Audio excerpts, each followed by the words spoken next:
પ્રભુ ઈસુ ખ્રિસ્તના નામમાં ફરીથી આપ સર્વનો આજની આ ભક્તિ સભામાં આવકાર કરીએ છીએ. અને ચેલેન્જિંગ છે ને ઠંડીની અંદર પ્રભુનું ભજન કરવું. દાઉદ એ પ્રમાણે કહે છે કે હું મફત મળેલું ધનહાર પણ ઈશ્વરને ચડાવીશ નહીં. I will not offer anything that cost me nothing.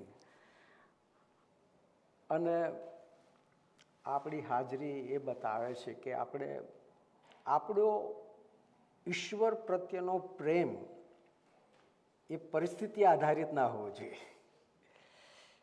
આપણો ઈશ્વર પ્રત્યેનો પ્રેમ એ ઈશ્વરના પ્રેમ આધારિત હોવો જોઈએ. ઈશ્વર આપણી પર પ્રેમ કરે છે અને એટલા માટે ગમે તેવી પરિસ્થિતિ હોય પણ આપણે ઈશ્વરનું ભજન કરવું જોઈએ. આપ સર્વ આજે આવી પરિસ્થિતિમાં પણ ઉપસ્થિત રહ્યા છો એના માટે આપનો આભાર માનીએ છીએ અને ઈશ્વરનો આભાર માનીએ છીએ.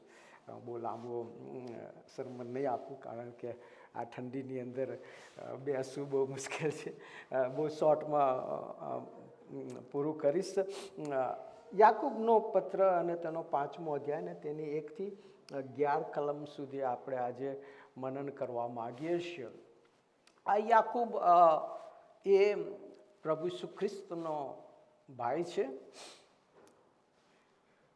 બાઇબલની અંદર નવા કરારની અંદર આપણને ઘણા બધા યાકૂબ નામ જોવા મળે છે. જેમ્સ એ બહુ ફેમિલિયર નેમ છે. લગભગ 4 યાકૂબ આપણને નવા કરારમાં જોવા મળે છે. પણ આ જે યાકૂબ છે એ પ્રભુ ઈસુ ખ્રિસ્તનો ભાઈ છે. મરિયમ ને યુસુફ દ્વારા જે જન્મ થયો હતો એ છે.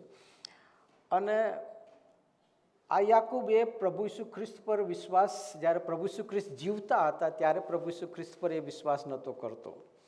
અને પાછળથી જ્યારે પ્રભુ ઈસુ ખ્રિસ્તનું પુનરુત્થાન થયું અને એ પુનરુત્થાન પામેલા પ્રભુ ઈસુ ખ્રિસ્તનું ને દર્શન થયું ત્યારે પ્રભુ ઉપર એણે વિશ્વાસ કર્યો. અને આ યાકૂબ એ પાછળથી જે યરુશાલેમની જે મંડળી છે એ મંડળીના પિલર તરીકે, મંડળીના સ્તંભ તરીકે, મંડળીનો એક આગેવાન હતો.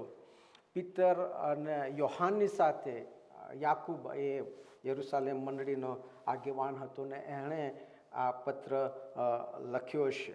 આ પત્ર એ જે પ્રમાણે પહેલો અધ્યાય ને તેની 1 કલમ આપણે ત્યાં આગળ વાંચીએ છીએ કે વિખરાઈ ગયેલા 12 કુળોને દેવના તથા પ્રભુ ઈસુ ખ્રિસ્તના સેવક યાકૂબની સલામ. એટલે કે જે લોકો વિખરાઈ ગયેલા હતા, ખાસ કરીને પ્રેરિતોના કૃત્યને તેના 12મા અધ્યાયમાં આપણે જે હેરોદ અગ્રિપા છે એના દ્વારા જે સતાવણી કરવામાં આવી અને યોહાનનો ભાઈ યાકૂબ કે જેને શિરછેદ કરવામાં આવ્યો, જેને મારી નાખવામાં આવ્યો. અને એ સમયે મંડળીની ભયંકર સતાવણી થઈ અને આ સતાવણી દરમિયાન જે યરુશાલેમની જે મંડળીના જે વિશ્વાસીઓ હતા એ વિશ્વાસીઓ એ ચારે બાજુ ફેલાઈ ગયા. અલગ અલગ સ્થાનોમાં એ લોકો વિખરાઈ ગયા. અને આ જે વિખરાઈ ગયેલા જે વિશ્વાસીઓ છે, મેઇનલી જેઓ યહૂદીમાંથી થયેલા જે ખ્રિસ્તીઓ છે એમને ઉદ્દેશીને આ પત્ર લખવામાં આવ્યો છે. અને આ પત્ર ગણવામાં આવે છે કે બહુ જૂનો પત્ર છે. AD 44 થી AD 49 સુધીમાં આ પત્ર લખવામાં આવ્યો હશે એવી માન્યતા છે. અને આ પત્ર તમે જો શરૂઆતથી તમે અંત સુધી તમે એને વાંચશો તો એ બહુ પ્રેક્ટિકલ પત્ર છે. પત્રની અંદર ખાસ કરીને ખ્રિસ્તી જીવન કેવું જીવવું જોઈએ. તમે વિશ્વાસમાં આવ્યા છો અને હવે આપણે એક વિશ્વાસી તરીકે ખ્રિસ્તી જીવન કેવું જોઈએ, કેવું જીવવું જોઈએ એ વિશે ભાર મૂકવામાં આવ્યો છે. અને સાથે સાથે એ બી બાબત ધ્યાનમાં રાખી કે આ જે લોકો છે એ ભારે સતાવણીમાંથી પસાર થઈ રહ્યા છે. એમ છતાં પણ આપણે આ સતાવણી સહન કરીને પણ કેવું જીવન જીવવું જોઈએ એ વિશે આપણને યાકૂબ અહીંયા આગળ એના પત્રમાં જણાવે છે. આ 5થી જે 5મો અધ્યાય છે તેની 1 થી 11 જે કલમો છે એની અંદર આપણને 2 ગ્રુપ જોવા મળે છે. જે પ્રથમ ગ્રુપ છે પહેલી કલમથી 6ઠ્ઠી કલમ સુધી, આ જે ગ્રુપ છે એ અમીરો છે, શ્રીમંતો છે, જેઓ એ સારામાં જીવન જીવે છે, જેઓ જે ગરીબો છે એમનું શોષણ કરે છે, જો મજૂર વર્ગના છે કે જેઓ ગુલામ કક્ષાના છે એ લોકોએ જે મજૂરી છે એ આપતા નથી, એમને હેરાન કરે છે, એમને સતાવે છે. અને બીજા શબ્દોમાં આપણે એમ કહીએ કે આ જે ગ્રુપ છે એ ગ્રુપ એવું ગ્રુપ છે કે જે ક્રિશ્ચિયાનિટીને અથવા તો ખ્રિસ્તીપણાને બહુ જ લાઇટલી લે છે, શું બહુ ગંભીર નથી એના વિશે, એવું આ ગ્રુપ છે. અને જ્યારે જે બીજું ગ્રુપ છે આપણે 7મી કલમથી તે 11મી કલમ સુધી જે બીજા પ્રકારનું જે ગ્રુપ છે એ ગ્રુપ છે એ સાચા વિશ્વાસીઓ છે, પણ આ ગરીબ છે, જેઓ અન્યાય સહન કરી રહ્યા છે, જેઓ સતાવણી સહન કરી રહ્યા છે અને બહુ મુશ્કેલીઓમાંથી અને તકલીફોમાંથી પસાર થઈ રહ્યા છે, અને એમ છતાં એ લોકો પોતાના વિશ્વાસમાં ટકી રહ્યા છે. તો આ બંને પ્રકારના ગ્રુપને ધ્યાનમાં રાખીને આ જે 5મો અધ્યાય છે ત્યાં આગળ 1 થી 11મી કલમમાં આ બંને પ્રકારના ગ્રુપને ધ્યાનમાં રાખીને યાકૂબ કહેવા માગે છે. અને એનો મુખ્ય જે મેસેજ છે અને એ તો એ છે, તમે જો 5મો અધ્યાયને તેના 3જી કલમમાં ત્યાં લખવામાં આવ્યું છે કે છેલ્લો સમય, 5 અને 7માં લખવાનું છે કે પ્રભુના આવતા, 5 અને 8માં કહે છે કે પ્રભુનું આગમન, અને 5 અને 9 કહે છે કે ન્યાયાધીશ બારણા આગળ ઊભો છે. જે મુખ્ય જે વિષય જે છે અહીંયા આગળ એ તો એ છે કે પ્રભુ ઈસુનું જે સેકન્ડ આગમન, પ્રભુ ઈસુનું જે બીજું આગમન કે જે છેલ્લા સમયને સારું, એટલે કે આ છેલ્લો સમય છે, ન્યાયાધીશ બારણા આગળ ઊભો છે, પ્રભુ ઈસુ ખ્રિસ્તનું આગમન એ બહુ જ નજીક છે, એ ગમે ત્યારે એ પ્રભુ ઈસુ ખ્રિસ્તનું આગમન થઈ શકે એમ છે. અને એ બાબતની ઉપર યાકૂબ અહીંયા આગળ ભાર મૂકવા માંગે છે. અને બાઇબલની અંદર, આખા બાઇબલની અંદર આ જે વિષય છે the day of the Lord, પ્રભુનો દિવસ અથવા તો એ ન્યાયનો દિવસ, એ ઉપર બહુ જ ભાર મૂકવામાં આવ્યો છે. પ્રભુ ઈસુ ખ્રિસ્તના પ્રથમ આગમન કરતાં પણ પ્રભુ ઈસુ ખ્રિસ્તનું જે બીજું આગમન છે, યહોવાનો દિવસ, એ ન્યાયનો દિવસ, એ કોપનો દિવસ, એ જૂના કરારની અંદર ખાસ કરીને પ્રબોધકોના પુસ્તકોની અંદર જો તમે વાંચો તો એની પર બહુ ભાર મૂકવામાં આવ્યો છે. બાઇબલની અંદર 1845 વખત આ બાબતનો ઉલ્લેખ કરવામાં આવ્યો છે, the day of the lord, તો પ્રભુનો દિવસ અથવા તો પ્રભુનું આગમન. 1 out of 30 words in Old Testament, 30માંથી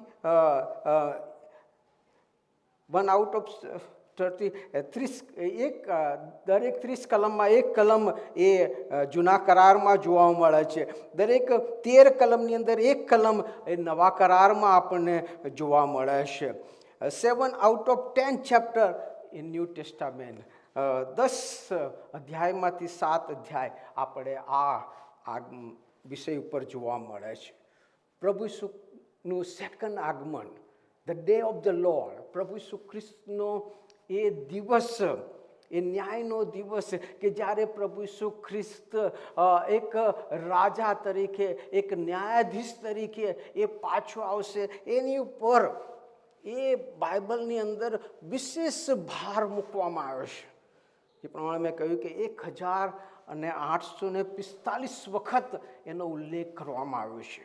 તો શા માટે આ બાબત એટલી બધી ઇમ્પોર્ટન્ટ છે અને યાકૂબ આ દ્વારા આપણને શું સંદેશ આપવા માગે છે? આ બાબત એટલા માટે અગત્યની અને મહત્ત્વની બની રહે છે કારણ કે જે પ્રમાણે પ્રભુ ઈસુ ખ્રિસ્તનું આગમન એ 100% નિશ્ચિત હતું. ભલે એ પ્રભુ ઈસુ ખ્રિસ્તના પ્રથમ આગમન વિશે આપણે ઉત્પત્તિના પુસ્તકમાં આપણે વાંચીએ છીએ કે જ્યારે એ સાપને જ્યારે શ્રાપ આપવામાં આવ્યો, ત્યારે એ વચન આપવામાં આવ્યું છે કે એ સ્ત્રીનો જે દીકરો છે એ એનું માથું છૂંદશે.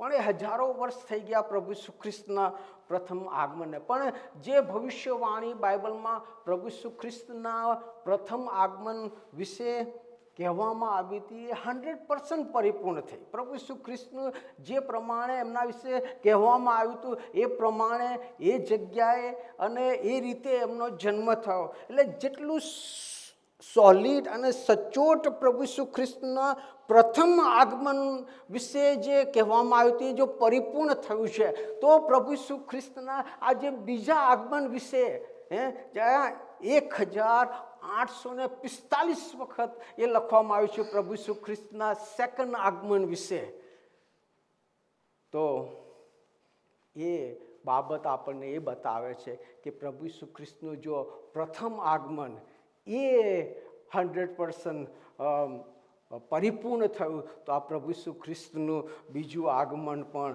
100% પરિપૂર્ણ થશે. એમાં કોઈ શંકાને સ્થાન નથી. It is true. એ આગમન જરૂર થવાનું. તો અહીંયા આગળ યાકૂબ આ જે બેવ ગ્રુપ છે એ બેવ ગ્રુપના લોકોને શું સંદેશ આપવા માગે છે? જે આ પ્રથમ જે ખાસ કરીને જે પ્રથમ ગ્રુપ છે કે જેઓ એસો આરામમાં જીવન જીવે છે, જેઓ જે ક્રિશ્ચિયાનિટી છે, ખ્રિસ્તીપણું છે એને બહુ લાઇટલી લે છે, એને ગંભીરતાથી લેતા નથી અને મન ફાવે એવું જીવન જીવે છે. જેઓ ગરીબ છે, જેઓ નિરાધાર છે, એઓનું શોષણ કરે છે. આ લોકોના માટે યાકૂબ કહે છે કે ન્યાયાધીશ બારણા આગળ ઊભો છે. ન્યાયાધીશ બારણા આગળ ઊભો છે. એ આવશે, એ ન્યાય કરનાર છે. અને કદાચ આપણે આજના સમયમાં એને આપણે સરખામણીએ તો આપણે એક ગ્રુપમાં કદાચ આપણે લોકોની સતાવણી કરનાર કે લોકોનો જે એ અમીર લોકો હતા જે પ્રમાણે એ લોકો બીજા લોકો સાથે વ્યવહાર કરતા હતા એવો આપણે કદાચ આ સમયે આપણે વ્યવહાર કરનારા ના હોય. પણ આજે પણ આજના સમયની અંદર પણ મંડળીની અંદર આ બે પ્રકારના ગ્રુપો જોવા મળે છે. બે પ્રકારના લોકો જોવા મળે છે. એક લોકો છે કે જે લોકો બહુ ક્રિશ્ચિયાનિટીને બહુ લાઇટલી લે છે, બહુ હલકામાં લે છે. પ્રભુ ઈસુ ખ્રિસ્તે 2000 વર્ષ પહેલાં કીધું હતું કે હું આવું છું, પણ હજુ સુધી આવ્યા નથી અને ક્યારે આવશે નક્કી નહીં. માટે ખા પીને હે જીવ, ખા પીને આરામ કર, આનંદ કર, મોજ કર. ચર્ચમાં જવાય તોય શું અને ના જવાય તોય શું, બાઇબલ વાંચ્યું તોય શું, ના વાંચ્યું તોય શું, બાઇબલ પ્રમાણે જીવન જીવ્યા તોય શું અને ના જીવ્યા તોય શું. બહુ લાઇટલી લઈ લે છે. ખ્રિસ્તીપણાને બહુ જ ઇઝીલી લઈ લે છે. બહુ ગંભીરતાથી આપણે લેતા નથી. અને એવાના માટે અહીંયા જે સંદેશ છે કે ન્યાયાધીશ એ બારણા આગળ ઊભો છે. રોમી 14:10 કહે છે કે આપણ સર્વને દેવના ન્યાય શાસન આગળ ઊભા રહેવું પડશે.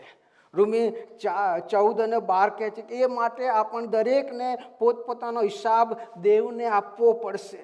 બીજો કરંથી 5:10 એ પ્રમાણે કહે છે કેમ કે આ શરીરમાં રહીને જે ભલું કે ભૂંડું કર્યું હશે તે પ્રમાણે ફળ આપવાને સર્વને ખ્રિસ્તના ન્યાય શાસન આગળ ઊભું થવું પડશે.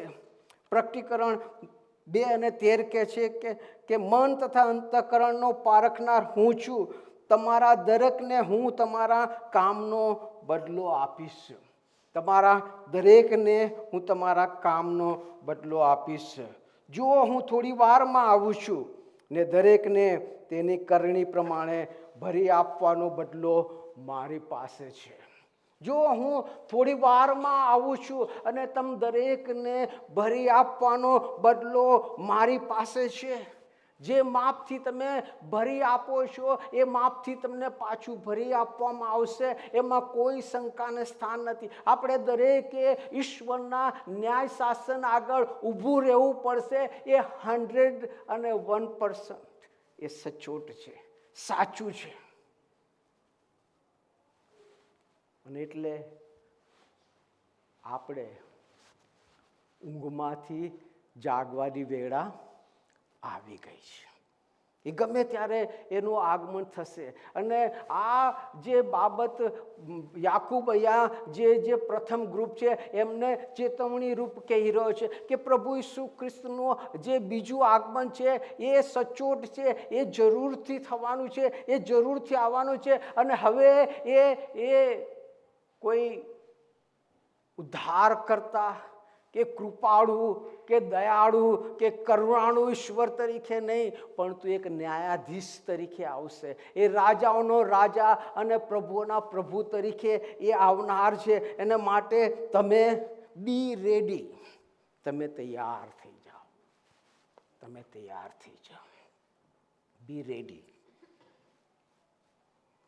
આ પહેલા ગ્રુપને માટે એ ચેતવણી હતી, પણ બીજા ગ્રુપને માટે એ દિલાસો હતો, એ આશ્વાસન હતું કે પ્રભુ ઈસુ ખ્રિસ્ત એ બારણા આગળ ઊભા છે, એ આવનાર છે, એ ન્યાયાધીશ તરીકે એ આવનાર છે. પણ જ્યારે એ આવશે ત્યારે જેઓ સહન કરી રહ્યા છે, જેઓ સાચું ખ્રિસ્તી જીવન જીવી રહ્યા છે, જેઓ ખ્રિસ્તી જીવન જીવવાના માટે જેમને ભોગ આપવો પડે છે, ત્યાગ આપવો પડે છે, જેને તકલીફો વેઠવી પડે છે,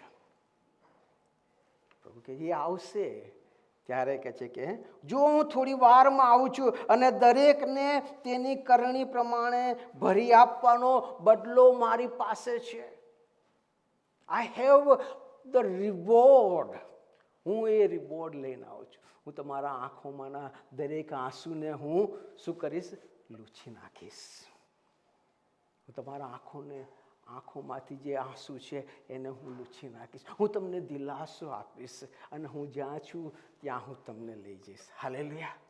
એટલે અહીંયા આગળ એક દિલાસો બી છે. પ્રભુ ઈસુ ખ્રિસ્તનું સેકન્ડ આગમન જેવો ઈશ્વરના ભક્તિભાવથી ઈશ્વરની પાછળ જેવો ચાલે છે એમના માટે એ દિલાસો રૂપ બાબત છે. પરંતુ સાથે સાથે જેઓ ક્રિશ્ચિયાનિટીને અથવા તો ખ્રિસ્તીપણાને બહુ લાઇટલી લે છે અને જગત અને જાગતિક વાના અને જાગતિક બાબતોમાં જેવો જીવન જીવે છે એઓને માટે ચેતવણી બી છે કે ભાઈ જાગૃત થઈ જાઓ. એમ ના સમજતો કે ભાઈ ગમે ત્યારે પ્રભુનું આગમન થશે. બી રેડી. ન્યાયાધીશ એ બારણા આગળ ઊભો છે. સભા શિક્ષક અને તેનું 11મો અધ્યાય તેની 9 અને 10 કલમ એ પ્રમાણે લખવામાં આવ્યું છે. હે જુવાન માણસ, તારી જુવાનીમાં તું આનંદ કર. તારી જુવાનીના દિવસોમાં તારું હૃદય તને ખુશ રાખે. તારા હૃદયના માર્ગોમાં તથા તારી આંખોની દ્રષ્ટિ પ્રમાણે તું ચાલ.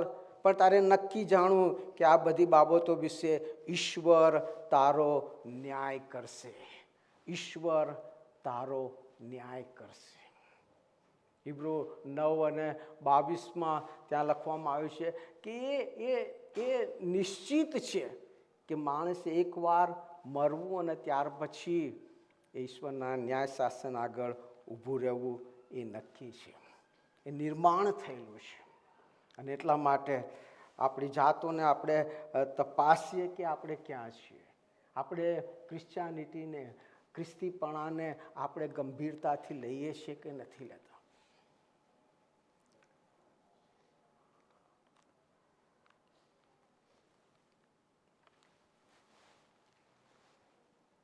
ઘણી બધી વખત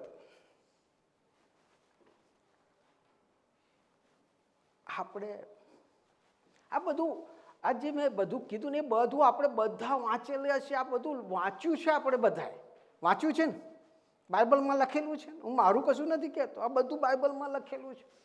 આપણે જાણીએ છીએ કે ભાઈ જેવો મેં પ્રેમ તમારી પર કર્યો એવો તમારા પાડોશી પર પ્રેમ કરો. જેવો મેં તમને માફી આપી એવું તમે માફી આપો. પણ વાય શુડ આઈ, મારે શું કામ માફી માંગવી જોઈએ? જ્યાં સુધી મારો વાંક નથી, વાંક તારો છે. જ્યાં સુધી તું મારી પાસે આવીને માફી નહીં માગે, હું શું કામ માફી માંગુ? સાચી વાત છે. અહમ, નમી જવાનું અહમ, ભંગિત થઈ જવાનું અહમ, માફી માંગો, સોરી. આ દેશની અંદર હું આવ્યો ને તો મને કહેવામાં આવ્યું કે 3 શબ્દ તમારે ગોખી નાખવાના: થેન્ક યુ, સોરી અને એક્સક્યુઝ મી. બરોબર? 3 શબ્દ તમારે ગોખી નાખવાના, કે છે કે યાદ કરી નાખવાના, વારે વાર તમારે બોલવાના. કોઈ કશું કહે તો કે થેન્ક યુ, કોઈને જરા થોડુંક એ થઈ ગયું તો સોરી, અને કશું એ કર્યું તો કે એક્સક્યુઝ મી. આપણે બોલીએ છીએ, બધા બોલીએ છીએ કે નથી બોલતા? બોલીએ છીએ. થેન્ક યુ, સોરી અને એક્સક્યુઝ મી. પણ મારા ભાઈએ મારી સાથે કશું કીધું તો એને મારાથી સોરી નહીં કહેવાતું. અહમ નડે. હું શું કામ સોરી કહું? Why should I? મારો વાંક પૂછો હતો, એણે કહેવું પડે. પ્રભુ ઈસુ ખ્રિસ્તના બદસ્તમે જો પ્રભુ ઈસુ ખ્રિસ્તને સોરી કહેવા કોણ ગયું? ગયું કોઈ? બાપ, તું તેઓને માફ કર. હલાવો, આ ક્રિશ્ચિયાનિટી નથી. પ્રભુ કહે છે કે જે માપથી તમે ભરી આપશો એ માપથી તમને પાછું ભરી આપવામાં આવશે. અને એટલે આ બહુ ગંભીર બાબત છે. એ આવી રહ્યો છે, એ ન્યાયાધીશ તરીકે આવી રહ્યો છે. હવે એને એ કૃપાળુ, દયાળુ અને એ તારનાર ઈશ્વર તરીકે હવે આપણે માનવાનું બંધ કરી દીધું. હવે એને એ રાજાઓનો રાજા થઈને એ ઈશ્વરના જમણા હાથે બિરાજમાન છે. અને એ ન્યાય કરવા માટે હવે આવવાનો છે, ઉદ્ધાર કરવા માટે આવવાનો નથી. એ કહે છે કે તમને બદલો આપવાનો. કહે છે કે જો હું થોડી વારમાં આવું છું ને દરેકને તેની કરણી પ્રમાણે બદલો ભરી આપવાનો મારી પાસે છે. હું ભરી આપીશ. નહીં માફ કર્યું ભાઈ, નહીં માફ કર્યું, કઈ વાંધો નહીં, હું બી તને માફ નહીં કરતો. અને ત્યારે રડવું અને દાંત પીસવું થશે. જેથી જાઓ. Don't take Christianity as lightly. એને આ લોકોએ બહુ લાઇટલી લીધું. મોજ મસ્તી કરો, જે કરવું હોય એ કરો, શું ફરક પડે છે? જેવું જીવન જીવવું હોય એવું જીવન જીવો, કશો ફરક પડતો નથી. અને યાકૂબ કહે છે કે ન્યાયાધીશ દ્વાર આગળ ઊભો છે.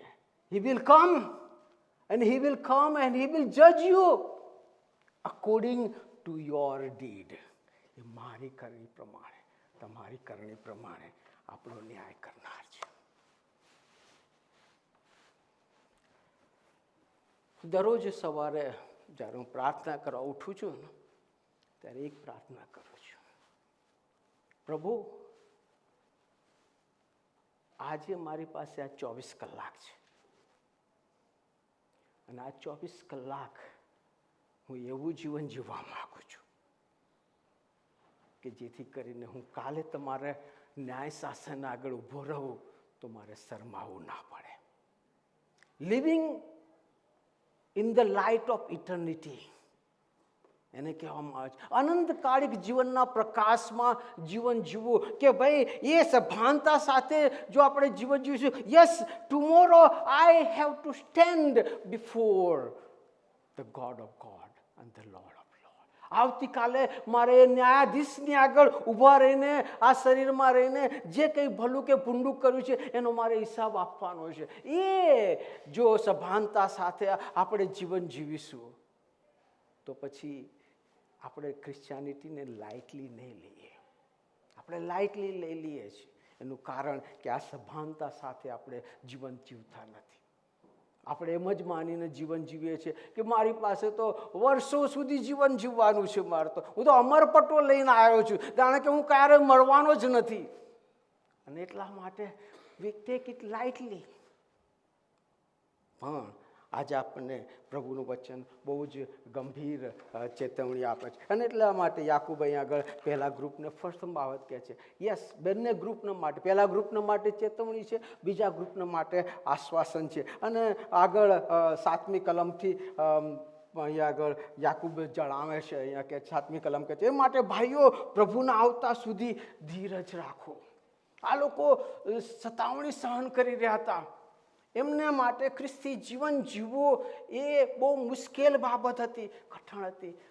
યાકૂબ કહે છે ધીરજ રાખો. બી patient, B ready, be patient. ધીરજ રાખો. ઈશ્વર પાસે કહે છે કે ભરી આપવાનો બદલો તેની પાસે છે. અહીંયા આગળ પ્રભુનું વચન એ પ્રમાણે કહે છે તે દરેકને પોતાની કરણી પ્રમાણે ફળ આપશે. એટલે જેઓ ધીરજથી સારા કામ કરીને મહિમા, માન તથા અવિનાશુ શોધે છે તેમને તે અનંત જીવન આપશે. રોમી 8:28 કહે છે કેમ કે હું માનું છું કે જે મહિમા આપણને પ્રગટ થનાર છે તેની સાથે આ વખતના દુઃખો એ સરખાવનાર યોગ્ય નથી. કે ધીરજ રાખો. એ ઈશ્વર એ બદલો આપશે તમને. અને એ જે મહિમા જે આપણને મળનાર છે એ મહિમાની સાથે કહે છે કે આ સમયના દુઃખોની સરખામણી કરવાને યોગ્ય નથી. અને માટે એ ધીરજ રાખો. ને કેવી ધીરજ રાખવા માટે એ અહીંયા કહે છે, પહેલું દ્રષ્ટાંત આપ ખેડૂતની માફક કહે છે કે તમે ધીરજ રાખો. ખેડૂત જમીન તૈયાર કરે છે, એ બી વાવે છે અને પછી એ ધીરજ રાખે છે એ ફસલની કે એક દિવસ એ ફસલ લણશે, એ ફસલ કાપશે. અને એ જે પ્રમાણે ખેડૂત એ ફસલની રાહ જોવે છે એ પ્રમાણે કહે છે કે આપણે એ બદલાની રાહ જોવાની. મારો ઈશ્વર આવશે. ભલે મારે ખ્રિસ્તી જીવન જીવવું એ મુશ્કેલ છે, કઠણ છે, એ અઘરું છે, હા, પણ ઈશ્વર મને બદલો આપનાર છે. અને એટલા માટે ધીરજ ધરવાની બાબત કહે છે. અને ત્રીજી બાબત એ આ જે બીજા ગ્રુપ છે એને દ્રઢ લેવાની વાત કહે છે. Be ready, be patient and be strong. તમારા વિશ્વાસમાં કહે છે કે તમે દ્રઢ અને મજબૂત રહો. અયુબને ઉદાહરણ ત્યાં આપે છે કે અયુબને બહુ સહન કરવું પડ્યું, પણ અયુબે એને ગીવઅપ ના કરી દીધું. એણે વિશ્વાસને છોડી ના દીધો. એણે ઈશ્વર પર ભરોસો રાખવાનું મૂકી દીધું નહીં. એણે સહન કર્યા. જ્યારે સહન કરીને પોતાના વિશ્વાસમાં એ ટકી રહ્યો ને માટે કહે છે કે ઈશ્વરે એને બમણો બદલો આપ્યો. હાલેલુયા. ગમે તે થાય, મુશ્કેલ છે, પણ કે જો આપણે ટકી રહીશું. ગલાતી 6:9 એ પ્રમાણે કે તો સારું કરતાં આપણે થાકવું નહીં, કેમ કે જો કાયર ન થઈએ તો યોગ્ય સમયે આપણે લડીશું. જો કાયર ન થઈએ તો યોગ્ય સમયે આપણે લડીશું. એ મહિમા, એ જે બદલો જે ઈશ્વર આપણને આપનાર છે એની કમ્પેરિઝન આપણે આ પૃથ્વીના કોઈ વાનાની સાથે આપણે કરી શકીએ એમ નથી. કે છે કે જે વાના આંખોએ જોયા નથી, કાનોએ સાંભળ્યા નથી, એ વાના એણે એના લોકોને માટે સિદ્ધ કરી રહ્યા છે. જે બદલો આપણને મળવાનો છે એ બદલો, એ મહિમા કે છે કે કદી જ ન કરમાઈ જનાર એ મુગટ એણે આપણા માટે રાખી મૂક્યો છે. પણ એના માટે આપણે શું કરવાનું છે? આપણા વિશ્વાસમાં દ્રઢ રહેવાની જરૂર છે. Be ready, be patient and be strong in the Lord. અયુબની માફક આપણા વિશ્વાસમાં દ્રઢ રહીએ. અને જો આ બાબત આપણે કરીશું તો ઈશ્વરનો એ કદી જ કરમાઈ ન જનાર એ મુગટ આપણને મળનાર છે. હાલેલુયા. Praise the lord.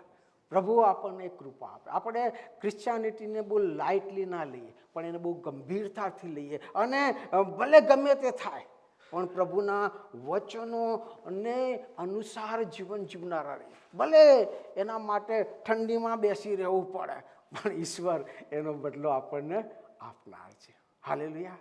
પ્રભુ આપણ સર્વને એ પ્રમાણે કરવા માટે કૃપા આપે. પ્રાર્થના કરીએ. પ્રભુજી, અમે તમારો આભાર માનીએ છીએ કે આવી ઠંડીમાં પણ તમે અમને કૃપા આપી કે અમે તમારી સમક્ષતામાં આવી શકીએ. પ્રભુ, આ બતાવે છે કે અમારો તમારા પ્રત્યેનો પ્રેમ એ કોઈ પરિસ્થિતિ પર આધારિત નથી, પણ અમારો તમારા પ્રત્યેનો પ્રેમ એ પ્રભુ તમારા પ્રત્યેના પ્રેમ પર આધારિત છે. થેન્ક યુ પ્રભુ. આ સમય આપ્યો, આ સંગતિ આપી તમારા વચનને માટે પણ તમારો આભાર માનીએ છીએ. પ્રભુ, અમે અમારામાં નબળાઈઓ છે, પણ તમે એ નબળાઈઓને તમે દૂર કરો ને તમને પસંદ પડે એવું જીવન જીવવાના માટે તમે અમને કૃપા આપો. ઈસુ પ્રભુના નામમાં માગીએ છીએ. આમેન.